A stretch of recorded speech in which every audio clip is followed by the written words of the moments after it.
The origin of the name Lord Roberts. In the early 1960s, Tom Paisley, the then owner of Fowler B5 Road Locomotive 8903, decided for some reason to call his engine Lord Roberts.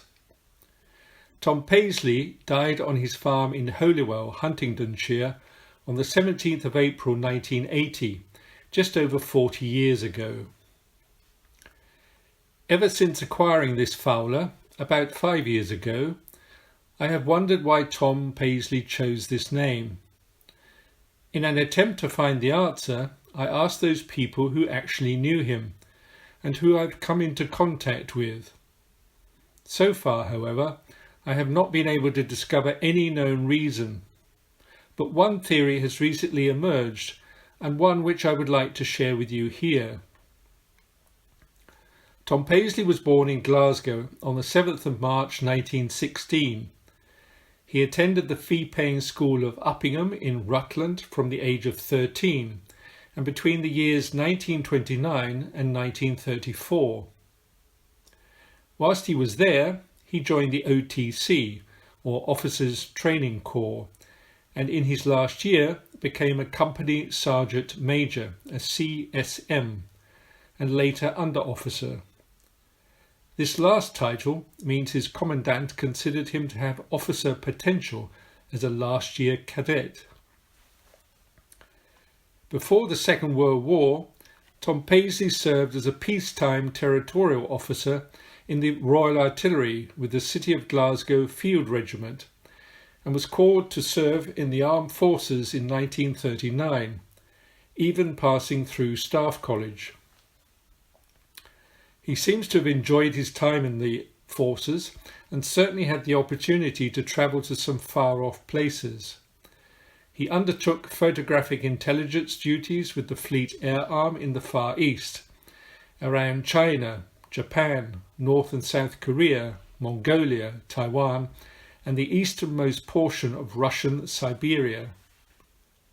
He served on board aircraft carriers, and by the time he was decommissioned in 1946, he had risen to the rank of Major. Shortly afterwards, he settled at Manor Farm in Conger Lane in Holywell, and it was here he was to live the rest of his life until his death in 1980. Tom Paisley's affinity to the armed forces probably stemmed from the fact his father served in the 10th Battalion Scottish Rifles as a second lieutenant. He was killed at the First Battle of Loos in France in September 1915, and on this day over 250 members of his battalion also perished. Tragically, Tom Paisley never ever knew his father, being born only 7 months later. A few of Tom Paisley's employees at Manor Farm have recalled to me how he was always very loyal to those who had been in the armed forces. At least one of his employees had served in World War I, and another alongside Tom Paisley himself in the Far East. So with this military connection, and being a well-educated man, he had attended Clare College in Cambridge between 1934 and 1937, he would more than likely have been drawn to and interested in military history. He would certainly have come across the name Lord Roberts at some point in his lifetime. Field Marshal Lord Roberts was born in 1832 and was a highly decorated British general. He served in many military hotspots at that time, in India, Afghanistan, Abyssinia and South Africa. Lord Roberts was Commander-in-Chief in India between 1885 and 1893, Commander-in-Chief in Ireland and Commander-in-Chief of the British Army between 1901 and 1904.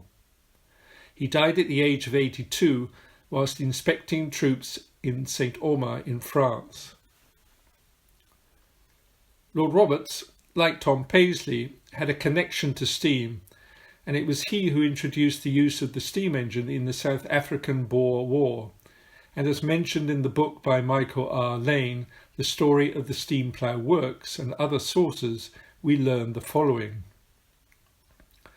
The South African Boer War started in 1899, and by October of that year, the War Office decided to make use of steam transport in a supporting role to animal transport, and a new organisation was created with Lieutenant Colonel James Lethbridge Brooke Templar being appointed Director of Steam Road Transport.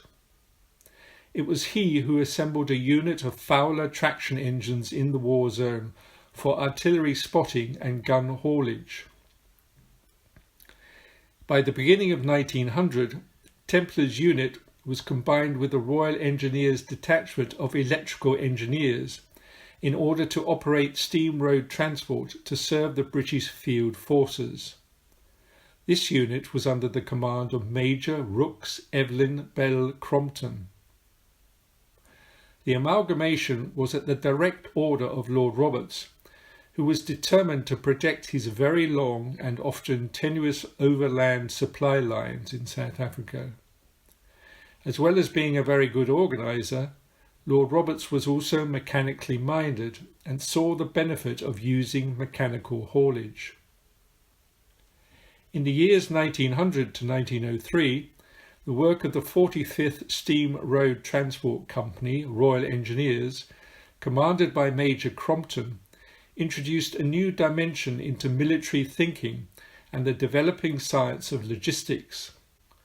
The traction engines proved their worth in transporting large amounts of goods and equipment over very long distances. The Boers were shattered by the speed with which large quantities of stores and ammunitions were moved across the veld, and great savings in time and money were made as a result of it no longer being necessary to transport fodder for the pack animals. In the early part of 1900, Lord Roberts, as Commander-in-Chief, telegraphed for originally 6 armoured road trains with box-shaped armoured plate protection and capable of hauling 2 heavy guns together with their crews and ammunition. The armoured plate was 5/16 inch thick and weighed around 4.5 tons. In the 4 months from May to August 1900, the steam plough works in Leeds completed 4 of these B5 class compound engines, which became known as the Lion type, and each was complete with 3 armoured wagons and 2 4.7 inch howitzers.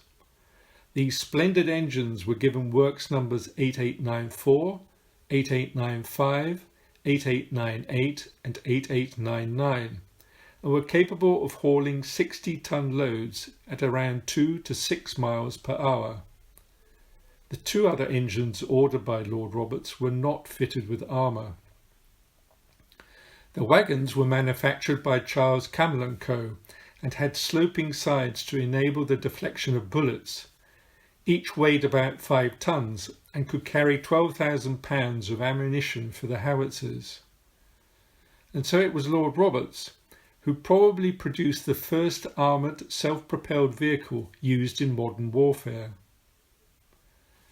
As Michael Salmon outlined in his 1972 article entitled Fowler Road Locomotive, John Fowler was not a pioneer in the road locomotive field as he was in steam ploughing, but the company learnt from their competitors and predecessors and saw what was required, and although entering the market late, their engines were second to none. Fowler produced a good design for a narrow and close-coupled engine, which gave a remarkable manoeuvrability for such a large engine. They were constructed of the best materials. For example, the gears were of steel, which could resist the wear and tear from stone dust and insufficient oiling. But to achieve this, a compromise was made, which meant the amount of space for moving parts and bearings was congested and maintenance consequently less straightforward than other makers' engines. The military use of the engine was also in mind when it came to the height above ground, which was higher than other makers. In the Museum of English Rural Life in Reading, The original Fowler order books from that time show the engines numbered 8894 to 8900 as all being ordered by the War Office. Here the reference is to copper fireboxes, brass tubes and armoured, so the ordered specification was indeed of high quality. The engines were essentially Fowler B5 road locomotives, 7 or 8 nominal horsepower engines with 3 speeds, indeed the same type as the slightly later 8903 Lord Roberts. I suspect Tom Paisley was also well aware of the history which surrounded his own Fowler Road locomotive. The construction of this engine was indeed completed in December 1900, but it was neither owned by the War Office nor ever exported abroad. Tom Paisley had a very personal connection to the military, given his own service during World War II and that of his father's in World War I. He was very interested in artillery, having served in the Royal Artillery. He had expertise in barrelling which was called upon and put to good use during his service in the Far East. The interest in artillery carried on even after his military service, and locally in Holywell he was known to be a good shot. At his steam engine auction after his death in October 1980, lot number 412 was indeed a First World War 18-pound German field gun. I can imagine Tom sitting and reading in his library stacked with books at Manor Farmhouse in the evening. He certainly would have read about the military exploits of Fowler engines in South Africa during the Boer War and the innovative use of steam for the transport of men, artillery and ammunitions. I am sure he was enthralled by the stories of the likes of Roberts, Templar and Crompton in this conflict. He probably knew of the War Office's use of Fowler B5s, not least because his own Fowler B5 had a very close serial number to them. I suspect he knew very well of Lord Roberts's connection to the War Office's steam engine order, and under these circumstances the use of the Commander-in-Chief's name by Tom for his Fowler Road Loco would have been a natural and even logical step for him to have chosen. Of course, the reason for naming Fowler 8903 Lord Roberts by Tom Paisley remains only a hypothesis of mine. However, whilst not certain, it seems to be the most probable, and in the absence of any other evidence is the best we have to go on, at least for the time being. One final thought though as well. In Kelvin Grove Park in Glasgow, there's an impressively large bronze statue erected to the memory of Lord Roberts in 1916, only 2 years after his actual death, and it is sculptured by Henry Poole. Interestingly, it is only about 2 miles away from where Tom Paisley was born. In my mind, there can be little doubt he would have visited the park with his mother during his early childhood and would probably have been overawed by the imposing image towering over the skyline of the city as it did then and as it still does today. Perhaps Tom Paisley had this childhood memory in mind when he was considering what to name his impressively large Fowler B5 road locomotive.